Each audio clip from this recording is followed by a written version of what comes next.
morning today. Just a few things at the top, and then we'll get right to your questions.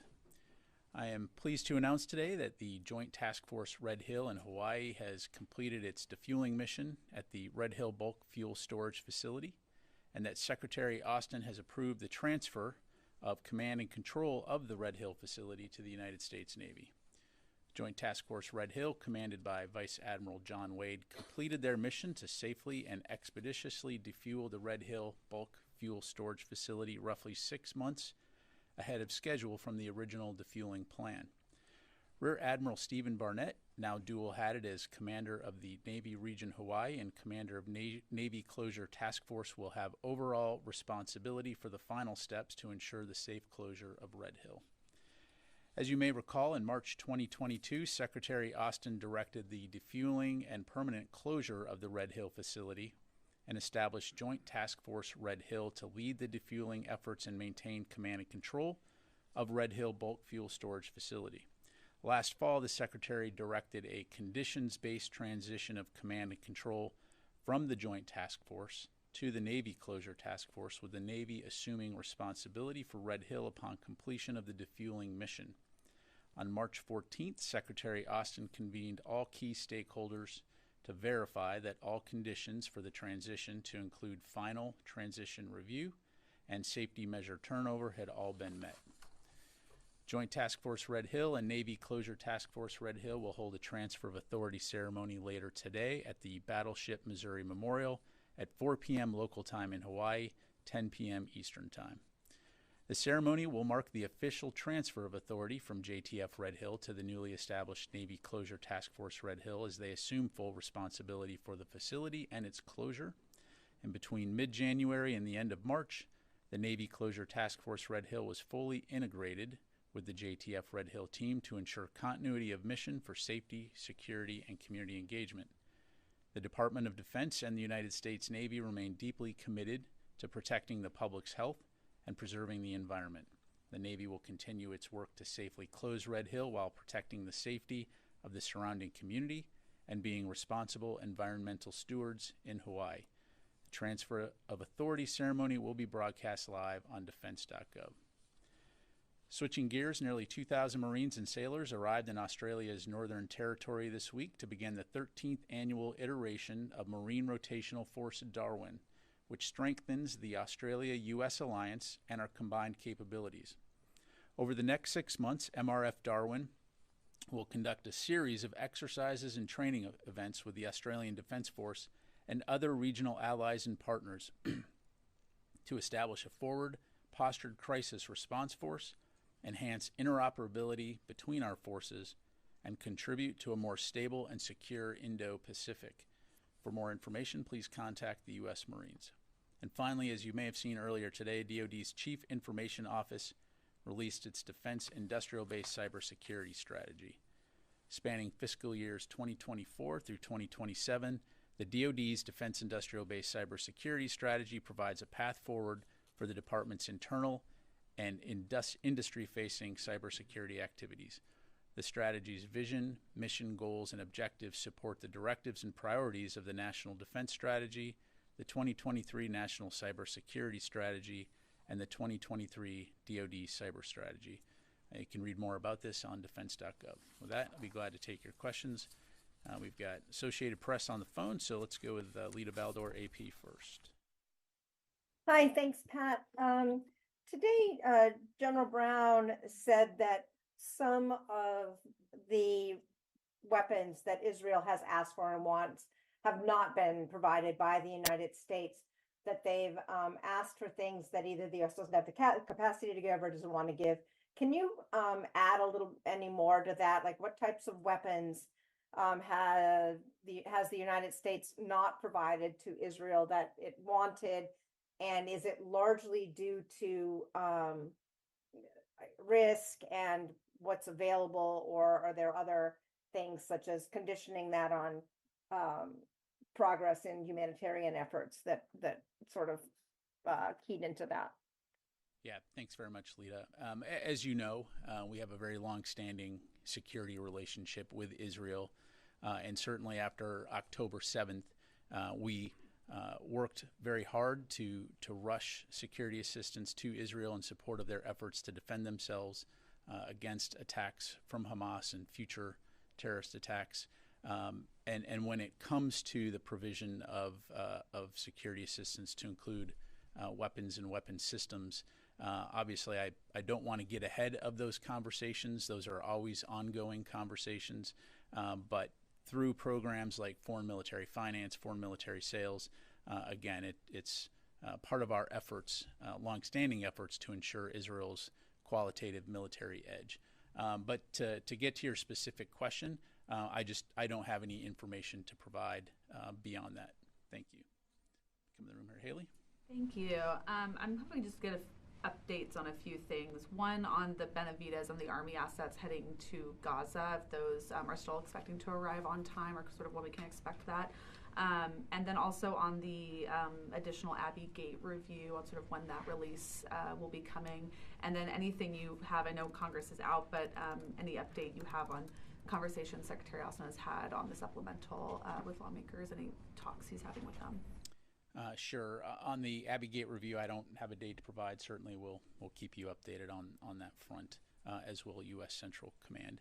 When it comes to the joint logistics over the shore capability, the Benitas, and the other ships associated with that effort, to my knowledge, everything's on track so far. We talked about the fact that we anticipate that capability will be operational within 60 days. So we're, almost halfway there.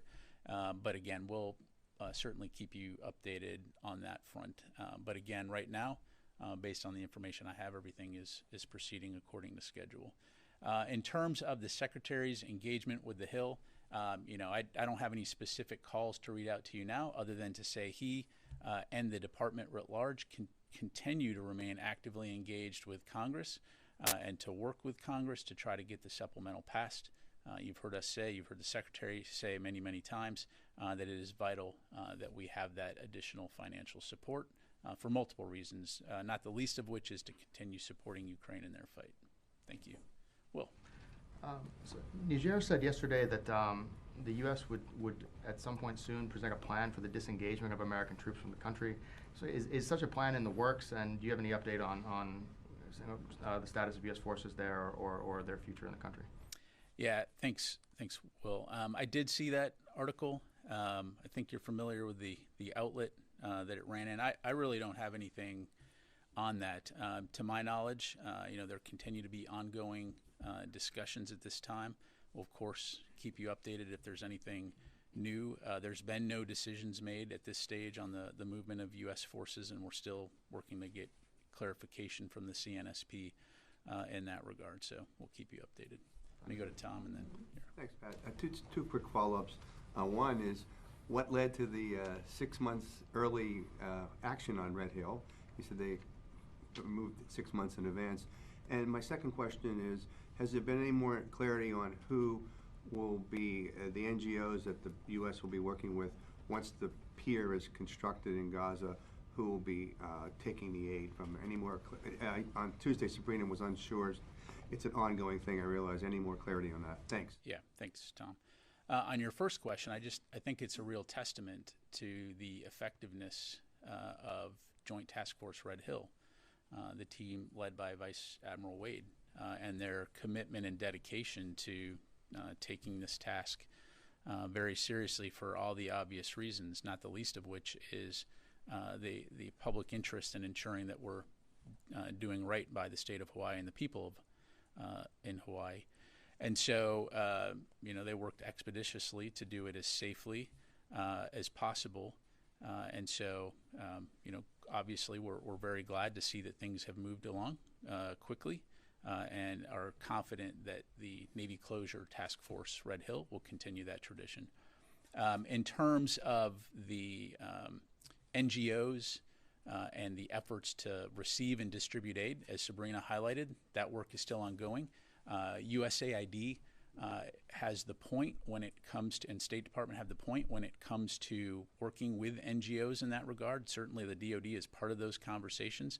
I just don't want to get ahead of the process right now. But as I mentioned to Haley, we'll be sure to keep you updated. You did anticipate my question. So USAID is going to be essentially the point agency to deal with that end of the operation? Well, USAID is the point for the United States government when it comes to working with NGOs and humanitarian assistance as it relates to Gaza. So certainly we're working with state and AID on that front. And again, we'll keep you posted. Yes, sir. Yes, Daniel Compatangelo for the Italian television. So there's been, for many years in Europe, there's been ongoing talks about creating a military force to protect Europe himself towards Russia and attacks. Although being part of NATO, Europe appreciate what President Biden been doing all those years to strengthen the alliance. But what would the answer from the Pentagon if Europe would have their own military force to protect themselves? It's some states in Europe brought that up lately. Yeah. Well, I mean, that's certainly a question that Europeans and the European Union would need to respond to. As you know, the United States has been committed to working with European nations to include NATO for a very long time when it comes to European security. I think we all have a vested interest in a secure, stable, peaceful, prosperous Europe, as evidenced by the last 75 years. But when it comes to those kinds of decisions, those kinds of policy decisions, I just don't want to get into hypotheticals at this point. And so I'd refer you to the EU on that. Let me go to the phone here. Jeff Shogel, Task and Purpose. Thank you. So the defueling mission at Joint Task Red Hill is done. Does that mean all the petroleum-based substances are no longer in storage, or that they still have to clean up sludge and other residue in order to make it completely clean? Yeah, thanks, Jeff.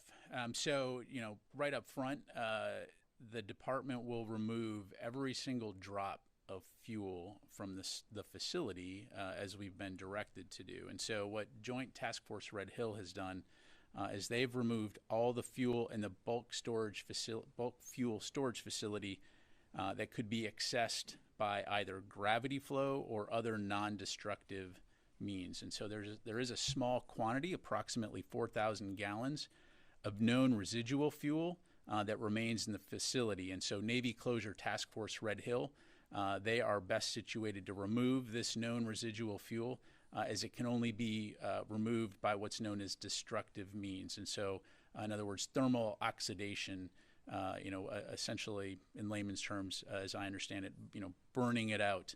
But this is, and this is covered in the Navy's closure plan.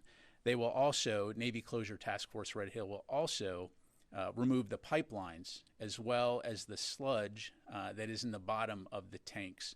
And they estimate there's approximately 28,000 gallons of sludge in the bottom of those tanks, and they'll remove any unknown quantities of residual fuel or related products in the facility until the bulk storage fuel facility is closed.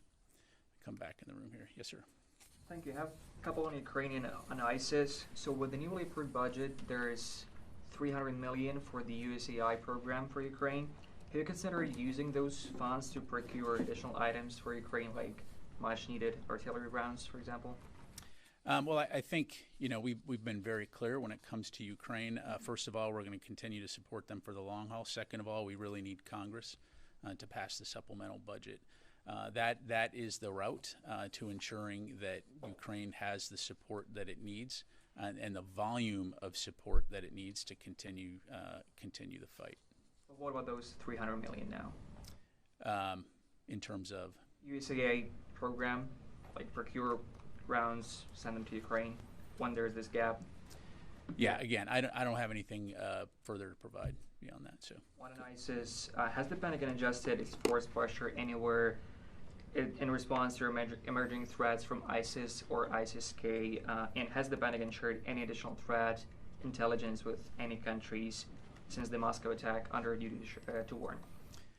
Yeah, in terms of your last question on duty to warn, that's probably better addressed by the Director of National Intelligence or State Department. I don't have anything from a DoD standpoint. Clearly, our policy is duty to warn. So if we have information that we believe needs to be shared to protect the lives of innocent civilians, we'll do that. And you heard the White House talk about the fact that we did share that information with Russia. Why they chose to ignore it, I'd have to refer you to them. But clearly this was an ISIS attack that took place in Moscow. As it relates to ISIS, I think it's very important to understand that the Department of Defense has not taken its eye off of ISIS. When you look at our national defense strategy, it talks about counterterrorism, and it talks about the fact that we need to be prepared to address threats like ISIS, as evidenced by our ongoing efforts working with the international community in places like Iraq and Syria and elsewhere to ensure that there is not a resurgence of ISIS like what we saw back in 2014, 2015. Thanks. Constantine. Thanks, Pat. Can you confirm reports from earlier this week that the IDF has agreed to anchor the JLOTS pier to Gaza and provide a security bubble? I can't. Again, as I highlighted, we're continuing to work through the details. Certainly Israel is an important partner in the region, and we'll continue to consult with them on that front. I just don't have any more details to provide right now. And just to follow up on that, do you get the sense that we'll have those details before the pier is set up? Of course, yeah. I mean, but again, it's a matter of wanting to make sure that we get you factual, finalized information, recognizing there are OPSEC considerations, but also the fact that once those trucks start rolling off the causeway with aid, it's going to be obvious. So we'll make sure that we get you that information. Time for a couple more. Yes, ma'am. Are MREs part of the aid package going for the Gazans?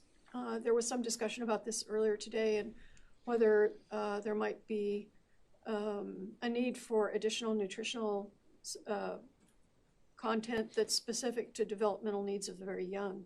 Yeah, so it's a great question. So again, it's important to put the Department of Defense efforts into context as part of a broader U.S. and international effort to get aid into Gaza. And so the Department of Defense is one part of that bigger effort. And so MREs are a way that we can get nutrition, get meals to people who urgently need that support, recognizing that MREs obviously are made for militaries, right? And so they're very high in caloric content, they're very high in nutrition, but it's not the only type of aid that's going into Gaza, and it's clear that more aid needs to be getting in, which is why, again, USAID, State Department, DoD, working with the international community to do that. All right, take two more. Yes, ma'am. Sir, I wanted to ask about, you mentioned the DoD CIO's release of the Defense Industrial Base Cybersecurity Strategy. How optimistic is the Secretary about the work that needs to be done from the Defense Industrial Base in shoring up there through cybersecurity practices? Not just traditional DIB companies, but smaller companies, non-traditionals, and even software companies. Well, I mean, as you highlight, it's not just the big companies. It's also important to take care, think about the subsidiaries, the subcontractors, the smaller companies. And that is a conversation that's always going on, right? Recognizing the fact that you want industry to be free, to be innovative and creative and have open systems where it makes sense. But at the same time, recognizing that within the bounds of privacy and propriety, we also don't want to do something that's going to potentially introduce vulnerabilities. And so those are the kinds of conversations that happen at multiple levels. And certainly something that the Secretary is aware of and something that the Department will take into account. Thank you. Thanks. I'd like to ask about Ospreys. Have there been any reports of trouble since the Osprey's flight suspension was lifted? And is the investigation still ongoing? So to my knowledge, the Air Force investigation is still ongoing. I'd have to refer you to the services for specifics on the current status of their aircraft. I'm not aware of any issues at this time, but again, I'd have to refer you to the individual services. Thanks very much, everybody. Appreciate it.